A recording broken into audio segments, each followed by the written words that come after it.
David Bland, Betty Bland and John Vorstermans to the floor. We've got a number of questions, so we'll get started. First question is actually to Betty.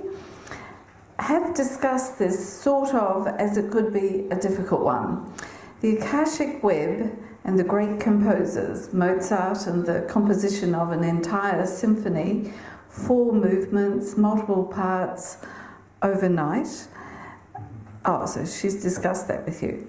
Bach and his fugues forming when seen clairvoyantly the soaring pillars of a Gothic cathedral, what were they tuning into? Question mark. Is this a matrix for all the works that ever were or will be? There's a little bit more. The music of the spheres, the one divine chord, question mark. Would it be possible to talk around this? Thank you. Our questioner was Juliet. Thank you, Juliet. And then she put HPB and the secret doctrine, not identical, but question mark. So let's just go back to that first one. What were they tuning into, and is this a matrix for all the works that ever were or will be? That's the first one. Well, I can say especially that I am no expert and I do not know the answer to all of these. However, as any good theosophist, I do have an opinion.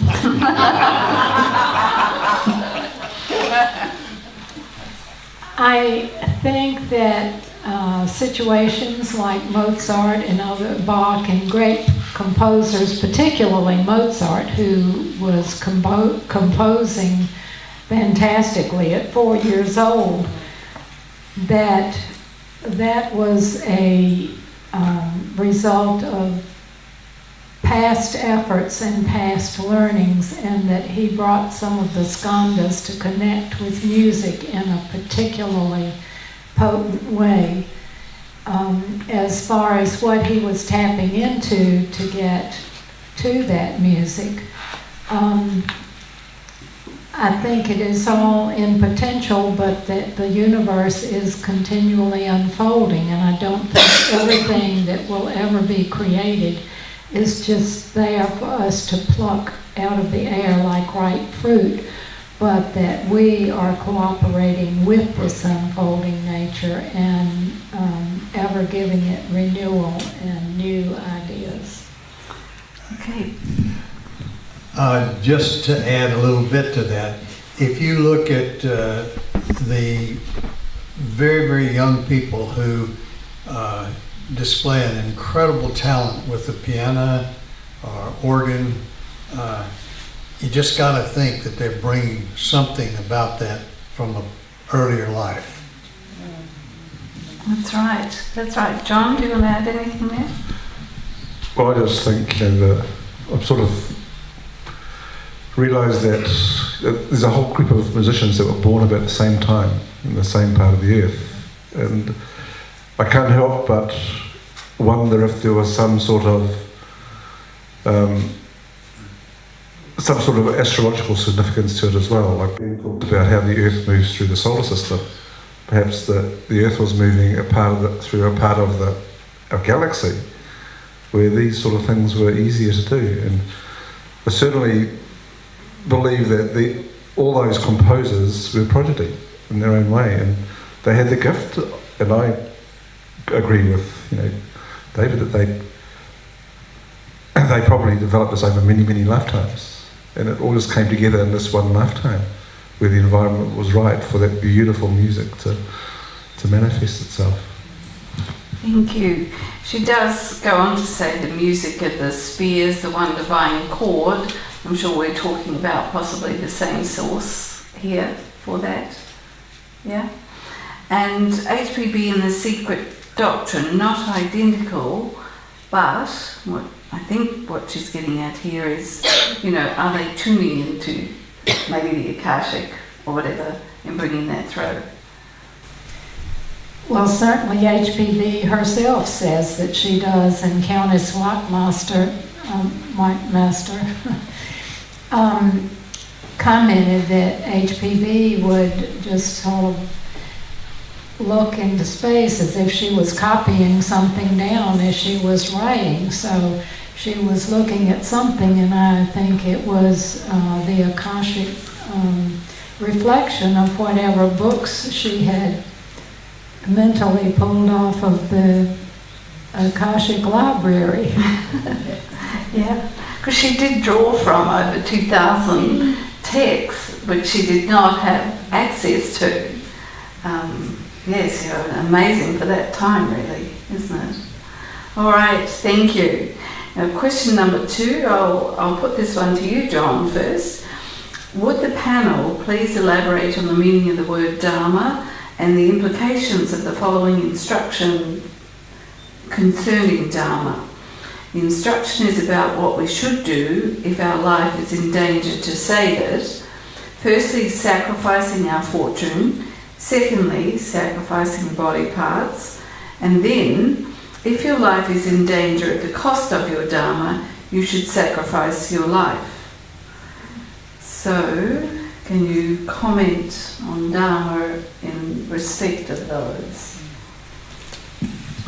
Well, I'll start with the first part, maybe, and get to the second part. So, the life is in danger. Well, what does Dharma really mean? You know, I've never been a Dharmaist. So for me, Dharma is understanding what your life's purpose is, and it's connecting with, you know, what it is that you're here to do in this life. And most people spend most of their life trying to figure that out. So it's quite difficult. But when you look back on your life, it's quite likely that what you've been doing is your Dharma or is your purpose for that life anyway. So maybe it's not something to be so concerned about. So that might be a very generalised view of Dharma, but it's the way I prefer to look at it from where I come from an English language, and from a perspective that I understand anyway. So what was the second part? Well, do you have any comments really on someone that sacrifices their body parts? I mean, I imagine motive must be a thing here somehow. Body parts is an interesting thing, especially when you look at all the transplants that happen and how it changes people. Like I've known people not known, but I've heard of people that have had different organ transplants, and then suddenly they've taken on the characteristics of the person who had the organ. So there's a consciousness that's in the organ itself that seems to transfer to the person, or a tendency perhaps that the person picks up as part of the organ transplant. You know, and I don't know, I haven't read if there's a huge amount of study on if these tendencies are overwhelming so much that the person who's received the donor cannot overcome those tendencies. So that could be debilitating in some ways. But then I've heard very positive tendencies that have come with organs as well. So personally, you know, I'm not sure about organ transplants, I guess.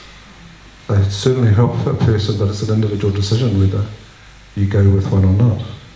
I think that's very important to understand. For example, there's hundreds, if not thousands of people in New Zealand needing kidney transplants, but there's not enough donors to give kidney transplants, so it's a difficult area to look into. All right. Thank you. Any further comment, Betty? Yeah. I'm reminded of the biblical verse, if your left hand offends you, cut it off. Yeah. I hope that's not the case that we're going to go by. However, I think generally our Dharma is to live to the best of our ability and not necessarily jump off the cliff that we think we're saving somebody. However, my former secretary actually went to great lengths. Her mother lives in India and she was living in the United States. And her mother had kidney failure, and she went to India to give one of her kidneys so that her mother could live. And it has been successful, and somehow in the connection between mother and daughter, and it was something she could do, and she felt that that was a part of her calling to do. She was able to save her mother's life for a number of years to come. She's still living, and it's been quite a while. So one never knows, but one should bloom where one is planted, and I think these things come to us and we don't go out looking for them. Thank you. I'd like to take a little different tack on this, and that is that I think that these two are far more adept at this than I am, but I'm going to tell you what I think anyway. You're a philosopher. Thank you. But I think when you look at Dharma, you cannot look at that as if it is static. It is something that is always there, and you're always experiencing it. Give myself as an example. If I sat here and told you all of the education that I've had and all the different kinds of jobs that I've had, you would say, how on earth did all of that work together? Because they are so different. You know, just to tell you the extremities of that, I started out as a preacher and went through a community college president, on the staff of the governor of Kentucky, executive vice president of what became the world's largest designer and builder of jails and prisons.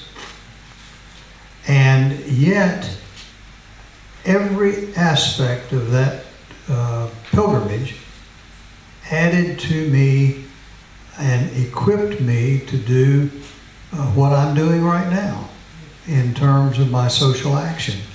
So it does grow, and if you don't let it grow and don't give it an opportunity to grow, you are cheating yourself and the universe. Can I add something else, John? Well, I just want to very much agree with that. When I look back at my life, as each period of my life led to the next period. It's not so much the time, but the lessons I had to learn. Mm-hmm. And some of those lessons I would have never learned unless I pushed myself through the door that lesson required me to learn. And at the end of it is that all those things lead you to where you are now. So I don't believe that one's Dharma or one's life path is singular. It's a progressive journey that we take. Yes, I agree, and I also think that karma and dharma are very related to each other. Sometimes something that may seem like it's a karmic predicament ends up being something that thrusts one into one's dharma. So it's a constant fluid responsiveness to what the universe is giving, and that unfolds in new and amazing ways. Thank you. I think we'll leave that one there. Now I have a question for you, David.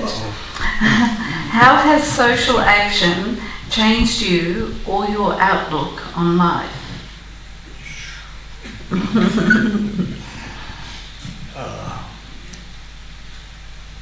Wow. Whoever asked that one, you're really getting into me. Now let me tell you, when I was in college, I was studying to be an engineer. And during that process, I had a truly deep and very conscious experience of the divinity calling me to go into the ministry. And from that, I don't know whether I had it before then, but I certainly had it beginning then. I had a deep sense of what it meant to be my brother's keeper. And Betty will remember this. I was still in college, and I came back from college one weekend with a stranger in the car to spend the weekend with us. I didn't know him from Adam's House Cat. He was on. Yeah, right. I came home to my mother's house, and this guy was on the road thumbing, and I picked him up, and he didn't have any place to go, and I said, well, you can just stay with us. And from that very simple kind of thing to what I am doing now, I see just as a continuum. I meant what I said when I talked to y'all earlier this week. Or last week, I guess it was now. But if you, as an individual, do not accept the responsibility for doing unto others as you would have them do to you, you're in a hell of a mess.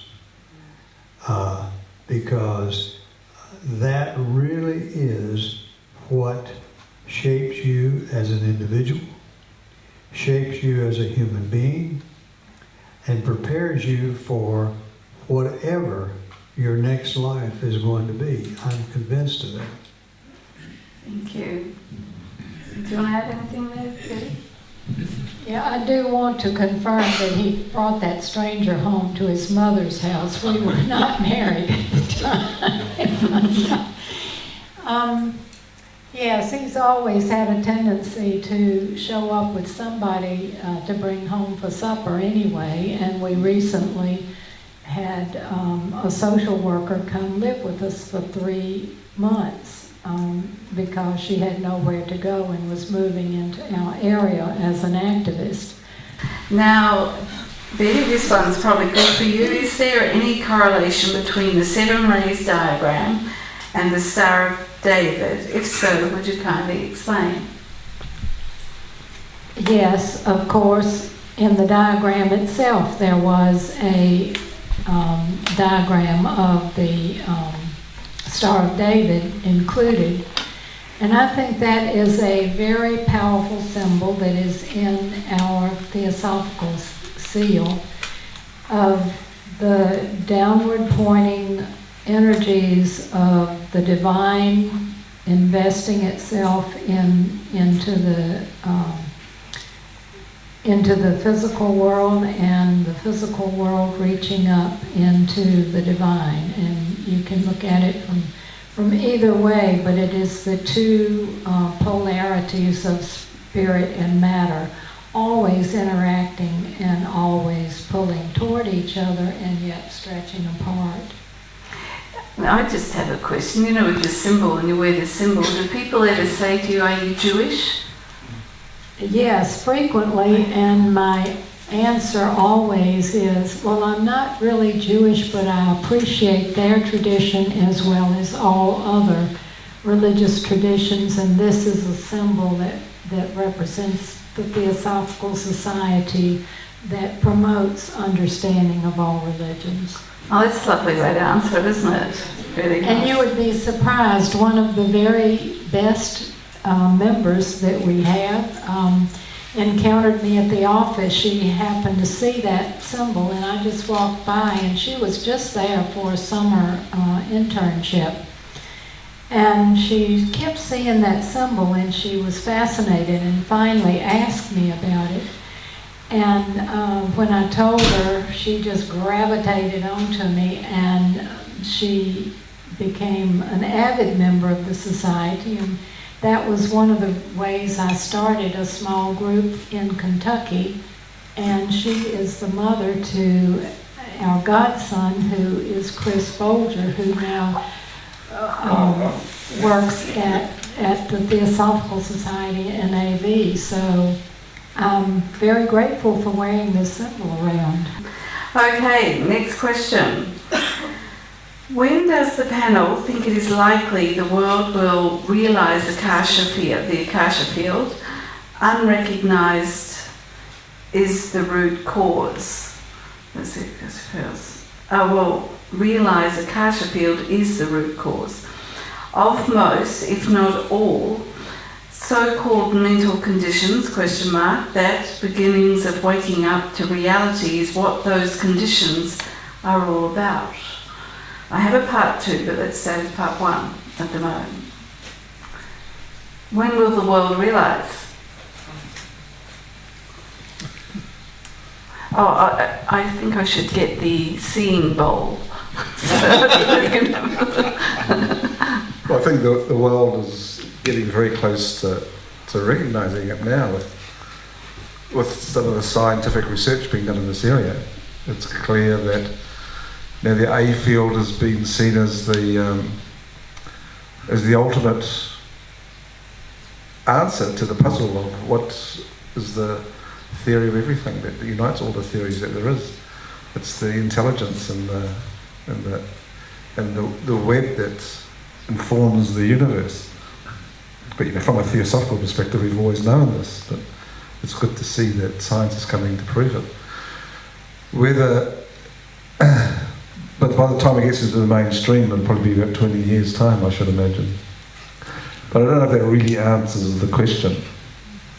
When will we all realise the Akasha is when will we know the Akasha? We talked earlier about Madame Blavatsky was able to look at the Akasha when she wrote The Secret Doctrine. When will we be able to do that? And I think that only happens when we've opened our sight to that reality of consciousness. So where is the Akasha? That's probably a good question. Where is it hiding? Eddie? Yeah, and it also, I think the question also is a sort of frustration or wishfulness that, like, when will we ever learn? And it takes humanity a long time, but we can certainly see the seeds and the stirrings of that in what the scientists are saying. So that is hopeful, and we hope we're moving forward. I remembered what I was going to say about, in response to the question about service. One of the things that has radically changed me in my ideas or in my understanding is we have been working so much on racial justice. And you may not realize it in this country, but in the United States, the racial divide is incredible. The government has, through white supremacist leaders back into the 40s, 30s, 40s, have had Jim Crow laws, have had terrible policies that have alienated and marginalized basically the black race. And in doing so, it has created a terrible divide. And there's a term called white privilege that we do not even realize and that is invisible to us. But as I have worked with it so much, I have come to realize the depth of angst that has built into almost a racial memory for the black people. And there's so many little triggers that you don't know. Like, for instance, when we meet somebody, a way to be friendly is to recognize their first name and to call them by their first name.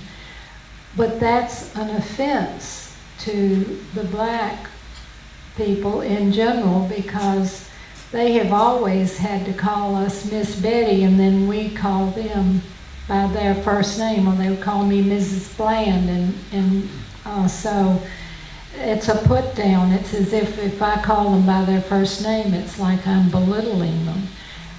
So many little things that you just don't realize, and my eyes have opened and opened and opened, and I've thought that I was relating well, and then I discover there's something else that I've done. Thank you for sharing that. David? I would like to suggest to you two things. One, on your Netflix or wherever you get your movies, I would strongly suggest that you see a new movie that has just been released called The Green Book. Do you all know what that is? Okay. The Green Book dates back to the early 1900s, and it was created by a taxi cab driver when he realized that African Americans, when they would come to his town, did not know where to go eat, where they could eat, where they could stay, where they could go to the bathroom, or anything. So he came up with the idea that he would prepare this book which would tell the users in the major towns where they're going through where they could find lodging, where they could eat, where they could stop and go to the bathroom. Because, for example, you could stop at a service station, fill up with gas, but they still couldn't go to the bathroom there. And just unbelievable things. That would be, it's a superbly done movie, and it's a true story. So I suggest that you take a look at that. The other thing I was going to suggest, Betty mentioned white privilege. There's a book that has been on the market, I guess, for several years now, called, it is called that, isn't it? White fragility. White Fragility, right. Absolutely an excellent book, and it gives you an insight into the things that you are completely oblivious of in terms of being an affront, being a put down, etc. And we've been blessed to come to New Zealand several times now. And one of our visits, we had the opportunity to go to some of the Maori locations. And I talked to some of the Maoris about their experience with prejudice and how they're treated. And it's amazing how similar their treatment has been to what black people's treatment has been. So just food for thought. Thank you. And this, you can tell this is a hot topic. Also, the Green Book ended up being a cooperative that black people, when they traveled, would add to the list so that there was a network of knowledge of where to go. But just to put it in a personal way, Tim Boyd's dad was the first black management person in Pepsi-Cola company. And he had to travel for that. And he very much had to go by that black book and the Green Book, and could not go anywhere else unless he went to where the Green Book identified that he could eat or go to the bathroom or even drink water. Goodness me. Okay, that's all right. Now, I'm going to bring us back when we were talking about the Akasha, because we didn't do part 2 of that question. So keeping in mind the Akasha and the root cause of things, in conjunction with the understanding of that, is the same. When will the world, etc., recognise criminal behaviours have the same root causes? Any thoughts, John? Yeah, it's an interesting question. But society doesn't really explore to a very great depth of why criminals do what they do. There's all different types of crimes, so I'm generalising here.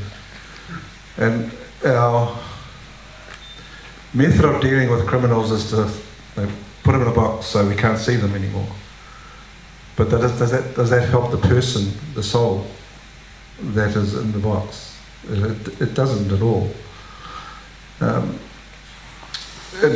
so New Zealand has one of the highest imprisonment rates per capita in the world at the moment, which is really disgusting. So this is a real issue. Like, there's crimes, of course, that where the person needs to be taken out of society for a while because it harms society. But mostly, we don't look at the underlying cause of it. So I don't see it so much linked to akasha.